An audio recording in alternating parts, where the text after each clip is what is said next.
ಮಹಿಳೆಯರಿಬ್ಬರು ತಮ್ಮ ಗಂಡನಿಗೆ ಮೂರನೇ ಮದುವೆಯನ್ನು ಭರ್ಜರಿಯಾಗಿ ಮಾಡಿಸಿದ ಘಟನೆ ಆಂಧ್ರಪ್ರದೇಶದ ಅಲ್ಲೂರಿ ಜಿಲ್ಲೆಯ ಪೆದ್ದಬಯಲು ಗ್ರಾಮದಲ್ಲಿ ನಡೆದಿದೆ ಎಂದು ವರದಿಯಿಂದ ತಿಳಿದು ಬಂದಿದೆ.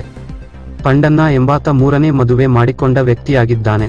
ಪಂಡಣ್ಣ ಮೊದಲ ಮದುವೆ ಮಾಡಿಕೊಂಡಿದ್ದು ಮಕ್ಕಳಾಗದ ಹಿನ್ನೆಲೆಯಲ್ಲಿ 2007ರಲ್ಲಿ ಎರಡನೇ ಮದುವೆ ಮಾಡಿಕೊಂಡಿದ್ದ. ಸದ್ಯ ಎರಡನೇ ಹೆಂಡತಿಗೆ ಒಬ್ಬ ಗಂಡು ಮಗು ಇದ್ದಾನೆ.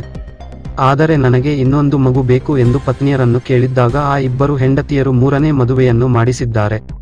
ಪೆದ್ದಬಯಲು ಗ್ರಾಮದಲ್ಲಿ ಪಂಡಣ್ಣ ಪತ್ನಿಯರಾದ ಪಾರ್ವತಮ್ಮ ಮತ್ತು ಅಪ್ಪಲಮ್ಮ ಮೂರನೇ ಮದುವೆಗೆ ಭರ್ಜರಿ ತಯಾರಿಯನ್ನು ನಡೆಸಿದ್ದು ಬ್ಯಾನರ್ಗಳನ್ನು ಹಾಕಿಸಿ ಮದುವೆ ಮಾಡಿ ಸಂಭ್ರಮಿಸಿದ್ದಾರೆ. ಇನ್ನು ಈ ಮದುವೆ ಕಾರ್ಯವು ವಿಜೃಂಭಣೆಯಿಂದ ನೆರವೇರಿದೆ. ಈ ಮದುವೆಯ ಮೂಲಕ ಪಂಡಣ್ಣ, ಪಾರ್ವತಮ್ಮ, ಅಪ್ಪಲಮ್ಮ ಮತ್ತು ಲಕ್ಷ್ಮಿ ಅವರ ಸಂಸಾರವು ಮತ್ತಷ್ಟು ಸಂತೋಷದಿಂದ ಕೂಡಿದೆ. ಗಂಡನಿಗೆ ಮೂರನೇ ಮದುವೆಯನ್ನು ಮಾಡಿಸಿದ ಘಟನೆಯ ಪರಿ ಇದೀಗ ಎಲ್ಲರ ಗಮನ ಸೆಳೆದಿದೆ. ಸದ್ಯ ಇದೇ ವಿಚಾರ ಸಾಮಾಜಿಕ ಜಾಲತಾಣಗಳಲ್ಲಿ ಸಖತ್ ವೈರಲ್ ಆಗುತ್ತಿದ್ದು, ನೀನು ಪುಣ್ಯಾತ್ಮ ಗುರು ಎಂದು ನೆಟ್ಟಿಗರು ಕಮೆಂಟ್ ಮಾಡಿದ್ದಾರೆ. ಏಜೆನ್ಸೀಸ್